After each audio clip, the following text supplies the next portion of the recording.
Bismillahirrahmanirrahim. Assalamualaikum warahmatullahi wabarakatuh. Nama saya Rizky Hayati. Saya salah seorang mahasiswi di Sekolah Tinggi Agama Islam Al-Hikmah Kota Tanjung Barat, tepatnya di semester 8 pagi.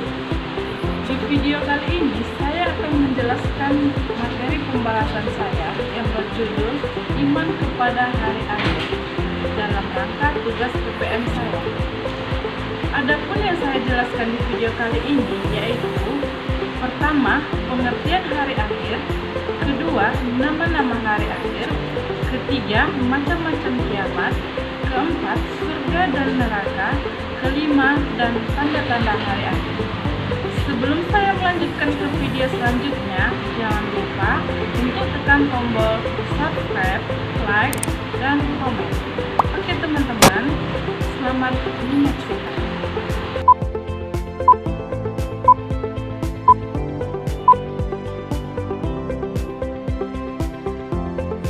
Baiklah teman-teman, langsung saja kita bahas tentang materi saya, yaitu tentang iman kepada hari akhir.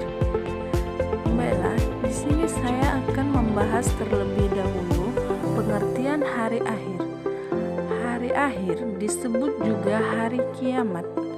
Hari kiamat adalah hari berakhirnya seluruh kehidupan di dunia. Kapan terjadinya hari kiamat? Tidak ada seorang pun yang mengetahuinya selain Allah Subhanahu wa Ta'ala yang Maha Tahu. Sebagaimana Allah Subhanahu wa Ta'ala berfirman dalam Al-Quran, yang artinya, dan sungguh hari kiamat itu pasti datang, tidak ada keraguan padanya. Dan sungguh Allah akan membangkitkan siapapun yang di dalam kubur. Surah Al-Hajj ayat ke-7. Beriman kepada hari akhir merupakan ciri-ciri muttaqin atau orang-orang yang bertakwa, seperti firman Allah dalam surah Al-Baqarah ayat ke-4 yang artinya, dan mereka yang beriman kepada Al-Quran yang diturunkan kepadamu Muhammad dan kitab-kitab yang telah diturunkan sebelum engkau, dan mereka yakin akan adanya akhirat. Nama-nama hari akhir. Nama-nama hari akhir. Mungkin selama ini kita sering mendengar istilah hari akhir hanyalah hari kiamat. Namun, jika kita membuka Al-Quran dengan lebih saksama, kita akan temukan cukup banyak istilah untuk hari akhir selain hari kiamat. Di antara nama-nama lain dari hari kiamat tersebut adalah sebagai berikut. Yang pertama, Yaumul Qiyamah, atau bisa disebut juga hari kiamat. Yang kedua, Yaumul Ba'ats, atau bisa disebut juga hari berbangkit. Yang ketiga, Yaumul Hisab, atau bisa disebut juga hari perhitungan. Yang keempat, Yaumul Din, atau bisa disebut juga hari pembalasan. Yang kelima, Yaumul Fasli, atau bisa disebut juga hari keputusan. Yang keenam, Yaumul Al-Khulud, atau bisa disebut juga hari kekekalan. Yang ketujuh, Yaumul Zaza, atau bisa disebut juga hari pembalasan. Yang kedelapan, Yaumul Mizan, atau bisa disebut juga hari pertimbangan.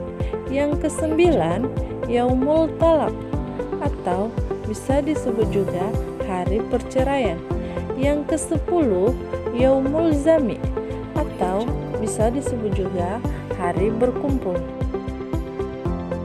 Hari kiamat adalah bagian perjalanan hidup yang pasti dialami setiap manusia. Perjalanan hidup yang dialami setiap manusia begitu panjang. Perjalanan hidup tersebut terdiri dari beberapa alam. Adapun alam-alam perjalanan hidup manusia adalah sebagai berikut. Yang pertama, alam alam azali di Lauhul Mahfuz, yaitu tempat manusia akan diciptakan dan digariskan qada dan qadarnya. Yang kedua, alam rahim atau kandungan ibu, yaitu alam dalam kandungan ibu selama lebih kurang 9 bulan 10 hari. Yang ketiga, alam dunia, yaitu kehidupan manusia setelah dilahirkan dari rahim ibu sampai datangnya ajal. Yang keempat, alam kubur atau alam barzah, yaitu alam penantian manusia setelah mati sampai datangnya kiamat. Yang kelima, alam akhirat, yaitu alam kehidupan yang kekal sebagai kelanjutan dari kehidupan dunia, terjadi setelah kiamat sampai manusia memperoleh surga atau neraka. Macam-macam kiamat. Kiamat ada 2 macam, yakni kiamat sugro dan kiamat kubro. Berikut adalah pengertian kiamat sugro dan kiamat kubro. Yang pertama, kiamat sugro, yang artinya kiamat kecil. Misalnya, meninggal dunia dan terjadinya bencana alam. Yang kedua, kiamat kubro. Kiamat kubro artinya kiamat besar. Maksudnya adalah peristiwa hancurnya alam semesta dengan segala isinya. Peristiwa ini terjadi setelah sangkakala pertama kali ditiup malaikat Israfil. Waktu terjadinya hari kiamat kubro hanya Allah Subhanahu wa Ta'ala yang Maha mengetahui.